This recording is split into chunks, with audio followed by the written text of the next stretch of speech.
परवा काल गेलो त्या सरस्वती नगर मध्ये आतल्या बाजूला अहो मोटरसायकल सुद्धा बाजूला ठेवून चालत जावं लागतं. बंगले बांधल्यात लोकांनी आणि रस्ताच नाही, लाईट नाही, पाणी नाही, ड्रेनेज नाही, काहीच नाही. कशा पद्धतीचा विकास झाला म्हणून सांगायचं. म्हणजे आमच्या बरोबर अशोक घोगरे होते, हे म्हणलं का आमच्या बावड्याची ग्रामपंचायत बरी, तिथल्या वस्तीवरती रस्ता तरी आहे, पण या शहरातल्या वस्तीवरती रस्ता सुद्धा नाही. अशा पद्धतीची लोक या ठिकाणी जर राहत असतील तर मला आपल्याला सांगायचंय, येणाऱ्या काळामध्ये खूप काही काम करायचंय आणि आम्ही कार्यकर्ते आहोत. कार्यकर्त्याला या ठिकाणी जी ताकद समाजाने द्यायची असते, ती समाजाने जर योग्य पद्धतीची ताकद दिली तर निश्चित पद्धतीनं तुमच्या मनातलं इंदापूर, आदर्श इंदापूर उभं केल्याशिवाय आम्ही राहणार नाही. आजपर्यंत जे काही योगदान दिलंय, आज आम्ही म्हणत होतो की मला नको आहे, आजही वय आज 63 आहे, आपण कोणतरी एक सामान्य कार्यकर्ता उभा करू आणि त्याला निवडून आणू. काय माझं चुकत होतं? मला तर नकोच होतं की तुम्हाला माझी भीती मिळत असेल की हा उद्या कॉम्पिटिशन मध्ये उतरेल, या भीतीपोटी तुम्हाला जर वाटत असं तर मी आधीच पडलं होतं आणि नसतंच काही मार्ग त्या नेत्यांनाही सांगितलं होतं, माझा विषय नाही. पण ही लोक काय कोणी ऐकेना, कार्यकर्ते ऐकेना आणि या ठिकाणी नगराध्यक्षाच्या रेसमध्ये मला या ठिकाणी यावं लागलं. पण जर तुम्ही जबाबदारी दिली, तर इथला कुठलाही सामान्य नागरिक, कुठल्याही जाती धर्माचा असो, छोट्या जातीचा असो अगर मोठ्या जातीचा असो, सगळ्यांना मी या निमित्तानं सांगू इच्छितो, योग्य पद्धतीचा सन्मान आम्ही तुमचा करू. कधीच तुम्हाला आपल्याला या ठिकाणी अपमान झाला असं कधीही वाटणार नाही. अशा पद्धतीचं वातावरण या इंदापूर शहरामध्ये आम्ही करू. येणाऱ्या काळामध्ये हे संघटनेचा मंत्र जपून चालवावा लागणार आहे. आम्ही म्हणत होतो की यामध्ये आपण संघटनेचं महत्व ओळखा. ही संघटना जमली तरच समाजात सेवा करता येते, नाहीतर कोण सेवा करेल? मी एकटा का पैसेवाला? एक मनुष्य काहीच करू शकत नाही. त्याच्या पाठीशी संघटना असावी लागते, कुठल्याही विचाराची, कुठल्याही पक्षाची, पण संघटना लागते, माणसाचा संग्रह लागतो. हे संघटना असेल तरी नगरपालिकेची सत्ता व्यवस्थित पद्धतीनं तुम्हाला त्या माध्यमातून शहराची सेवा करता येऊ शकते. अन्यथा नुसतं राजकारण होतं, तो राजकारणाचा हट्टा बनतो. म्हणून मला आपल्या सर्व लोकांना सांगायचं, एक कार्यकर्ता आम्ही जपला, या कार्यकर्त्याला ताकद दिली. आजवर गारटकरचं जे नेतृत्व या इंदापूर शहरामध्ये जे निर्माण झालं, ते शून्यात विश्व निर्माण केल्यासारखं आहे. आणि माझ्या गोरगरीब इथं माझ्या दादानी केली, आमचं सांगितलं की आमची गल्ली मी सोडायला तयार नाही, बाहेर जायची माझी मानसिकता नाही. हे इतक्या लहानपणापासून राहतोय, शेत बोलल्यात, खाटी गल्ली, तेली गल्ली, माळी गल्ली, हे सगळे मागच्या बाजूला वडोल गल्ली आणि त्यात माझं एक घर. पण हे घर जरी एक असलं तर माझ्यासारखा कार्यकर्ता की मला जे कार्यकर्त्यांचं या ठिकाणी जे मिळालं, सहकार्य मिळालं, ते कुणालाही मिळू शकत नाही असं सहकार्य मिळालं. एक से एक नाव मला सांगता येते. आज धनंजय बापू वाशिमकरची आठवण येते, श्रीकांत स्वामीची आठवण येते.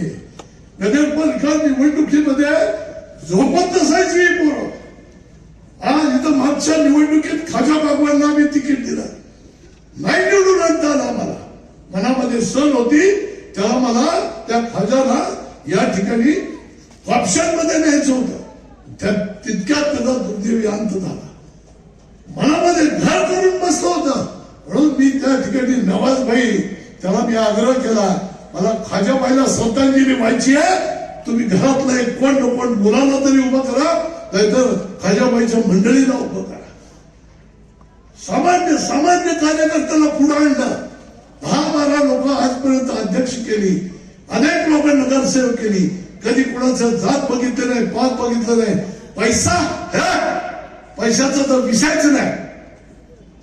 पद्धतीनं सर्व समावेशक सगळ्याला बरोबर घेऊन गेल्यानंतर आमची किंमत आमचा जो असलेला आधीचा पक्ष आमचा नेता जर या पद्धतीनं करत असेल तर भविष्यातलं राजकारण कसं पुढे न्यायचं ते माझ्या सुद्धा हातात आहे. फुकट 45 वर्ष सार्वजनिक जीवनात राहिलेलं नाही. नसा पैसा कमवता आला आम्हाला, पण माणसं कमवली. दुनियाच्या कुठल्याही कानाकोपऱ्याचा माणसं आम्ही कमवली. त्यामुळे काय माणसांची ताकद असते येणाऱ्या काळामध्ये दाखवून देईल. पण नगराध्यक्षाच्या इलेक्शन पुरतं बोलायचं म्हटलं तर मला आपल्या सर्व लोकांना या ठिकाणी आवाहन करायचंय की काही उठवताय, काही सांगताय, तुम्ही बोलताय हिंदू मुस्लिम भांडण लावायचा प्रयत्न नगरपालिकेच्या निवडणुकीत. वा, अरे 35 वर्ष या ठिकाणी मुस्लिमांचा असला रोजा इफ्तार पार्टी करारात सुद्धा बंद होऊ दिली नाही. कित्येक लोकांच्या अडचणी झाल्या, मुस्लिम बांधवांच्या, दलित बांधवांच्या. त्यावेळेला सतत आम्ही पुढे त्यांना घेऊन गेलो, अनेक पद्धतीच्या अडचणी सोडवल्या. त्याचं कधी रेकॉर्ड ठेवलेलं नाही. तुमच्याकडे रेकॉर्ड असतं. मी केलेलं काम विसरून जातो. कधीच मी त्या ठिकाणी हा विचार कधी केला नाही. म्हणून मला आपल्या सर्व लोकांना सांगायचं, येणाऱ्या काळामध्ये उद्याचा दिवस आणि परवाचा दिवस सगळ्यांनी सावध राहा. ही समोरची मंडळी वाटेल त्या गोष्टीला थराला जातील आणि तुमच्या आमच्यात बेगुनाह करून मतं उठून घेऊन जातील. या लोकांपासून सावध राहा. आता खूप वेळ आपला झालेला आहे, पण आता इथून गेल्यानंतर वार्डामध्ये मतदार यादी चालला. आता लोकांच्याकडे 4-4, 5-5 वेळा आपण जाऊन आलेला, बरोबर, सगळ्यांशी संपर्क झालेला आहे. आणि एक गोष्ट महत्वाची आता फक्त राहिलेली आहे की तुमच्या प्रत्येक वार्डमध्ये मतदार यादीमध्ये या ठिकाणी प्रत्येक लोकांच्या मतदार यादीमध्ये या ठिकाणी बोगस मतदान लावलेलं आहे आणि ते मंत्री महोदयांनी लावलेले आहे. आणि त्या मतदानाच्या जोरावरती मंत्री महोदय त्यांना निवडून आणायचा स्वप्न बघताय. पण ते काही 1000-1200 मतदान तुम्ही लावले ते तर आम्ही पायाखाली घेऊ. याच्यावर वरती जाऊन या इंदापूरकर जनता आम्हाला प्रचंड मोठ्या प्रमाणावरती लीड देईल याची आम्हाला खात्री आहे. मग सर्व उमेदवार आणि त्यांच्या कार्यकर्त्यांना सांगतो की उद्या, आज रात्रभर, उद्या आणि परवा दिवशी आणि निवडणूक पूर्ण होईपर्यंत अजिबात थांबायचं नाही. एक मत वेचून आणायचं आणि हे मत या इंदापूर शहराच्या स्वाभिमानासाठी. आणि इथं उद्याचा हा धनशक्ती विरोधात जनशक्ती, जनशक्तीचा विजय राज्यामध्ये एक संदेश देईल की या इंदापूरकर जनता ही स्वाभिमानी आहे, ही पैशाच्या मागे धावत नाही, ही कार्यकर्त्याच्या मागे धावते, संघटना मोठी करते. हा मेसेज महाराष्ट्रात जाईल. या कारणानं या निवडणुकीकडे उभ्या महाराष्ट्राचं लक्ष लागलेलं आहे. म्हणून या प्रचाराच्या सर्व यंत्रणेमध्ये सर्व कार्यकर्त्यांनी, उमेदवारांनी, त्याच्या कुटुंबियांनी आणि माझ्यावर विश्वास ठेवून असंख्य कार्यकर्त्यांनी, सर्वांनी, हर्षवर्धन पाटील साहेब असतील, यशवंत माने असतील, प्रवीण माने असतील, मानेदादा असतील, सर्व राजकीय पक्षाच्या लोकांनी जो माझ्यावरती, माझ्या या टीमवरती विश्वास व्यक्त केला आणि जो सपोर्ट केला आणि आज इथपर्यंत आपण निवडणूक आणून ठेवली. उद्याचा एक दिवस आपण हाच टेम्पो मोठ्या प्रमाणावरती पुढे नेऊ. आणि 3 तारखेला एक गोष्ट सत्य नीट लक्षात घ्या, 100% प्रयत्न इज इक्वल टू यश. हे साधं आणि सोपं सूत्र आहे. हे 100% प्रयत्न आपले हे पूर्ण होतील. हे उद्या परवापर्यंत आपण टोकाचा प्रयत्न करू आणि त्यामधून 3 तारखेचा गुलाल हा आपल्याच अंगावरती असणार आहे याची पक्की खात्री बाळगा.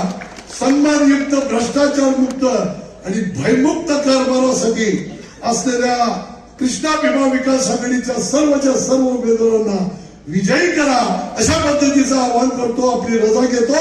जय हिंद, जय महाराष्ट्र.